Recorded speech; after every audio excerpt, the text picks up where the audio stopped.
지금 저희가 잠시 전에 그 홍준표 당선인과 지금 화상 연결을 통해서 인터뷰를 해봤더니 홍준표 당선인은 그 미래통합당의 당 지도부 공백 상황에서 카리스마 있는 인물이 등장해야 되는 것이고 거기서 인물을 김종인 위원장을 거론을 했어요.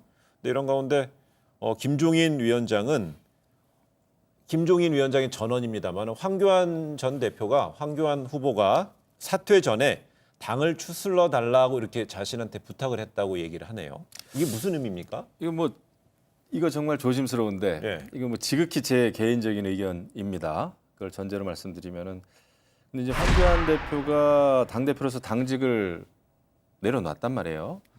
근데 당직을 내려놓으면서 차기에 이렇게 수습해 주십시오라고 하는 말이 과연 그 설득력이 있을까라는 좀 생각이 좀 들어요. 네. 여태까지 그런 적이 별로 없거든요. 내려놓으면은 그냥 깨끗이 내려놓을 수밖에 없는 게 정치권의 뭐 그런 거였어요. 근데 예. 이제 워낙 당이 어렵다 보니까 그리고 이제 김종인 위원장이 뒤늦게 이제 영입이 된 케이스다 보니까 이제 이런 부탁을 한 것 같은데 저는 모르겠습니다. 저는 당이 어렵다고 해도 이런 때는 오히려 당선된 다선 의원들이 조금 중심이 되고 네. 그 다음에 또 새롭게 당선된 그러니까 이제 새로운 의원총회가 되겠죠. 그런 걸 통해서 여유를 가지라는 게 아니고 인내심을 가지고 정상적으로 원칙적으로 당의 미래를 만들어가는 것이 좋지 않겠나. 왜냐하면은 정치라는 게 이게 외부 인사들이 계속 들어와 가지고 어떤 개혁을 달성할 것 같지만 쉽지 않습니다. 사실 이번에 그 황교안 대표도 많은 애를 쓰고 고생을 했습니다마는 정치가 일순간에 되기는 참 어려운 측면이 좀 있어요. 예. 근데 저는 지금까지 주목해서 봐야 되는 것은 이게 오늘 한 조간이 보도를 한 거거든요. 네.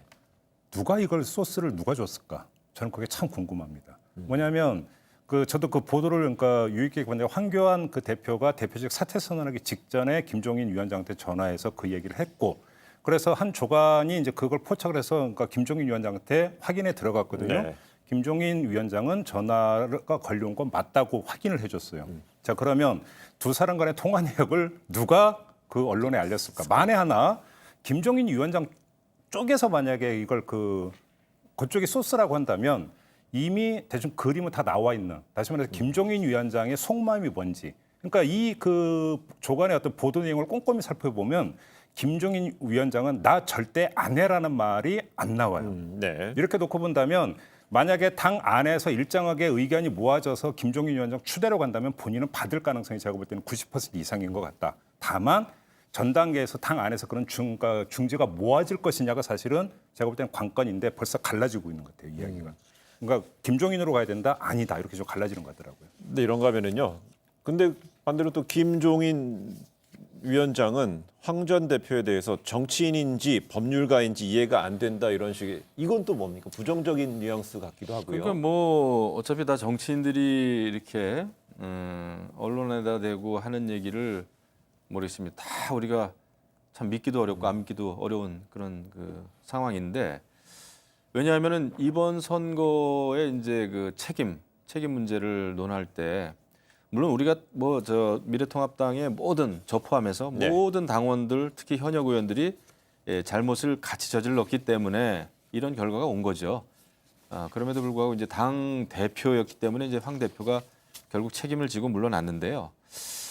이 상황에서 뭐 김종인 그 선대위원장과 또 황교안 대표의 관계에 대해서 제가 볼 땐 고민을 많이 할 필요가 없어요. 그리고 아마 오늘입니까?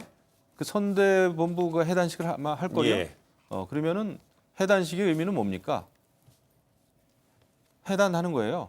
거기에서부터 새롭게 출발하고 그다음에 이제 원내 중심이 좀 돼가지고 이럴 때 의원들이 좀 더 그 지혜롭게 예. 토론과 지금 이제 더 이상 더 바닥으로 내려갈 바닥이 없지 않습니까? 이런 상황에서는 솔직하게 이야기하고 또 우리가 좀 자숙하고 성찰하고 해가면서 전당대회를 이제 어떤 절차에 따라서 좀 치르자라는 거기서부터 원칙적으로 이제 의논을 해가는 게 맞지 않나 지금 의원님 말씀은 이제 제가 해석을 하면 김종인 위원장의 역할은 그 선대위 해단식과 함께 끝.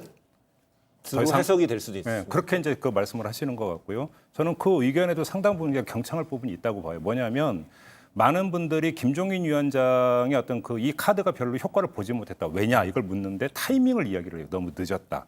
근데 저는 타이밍 분명히 맞아요. 늦었는데 네.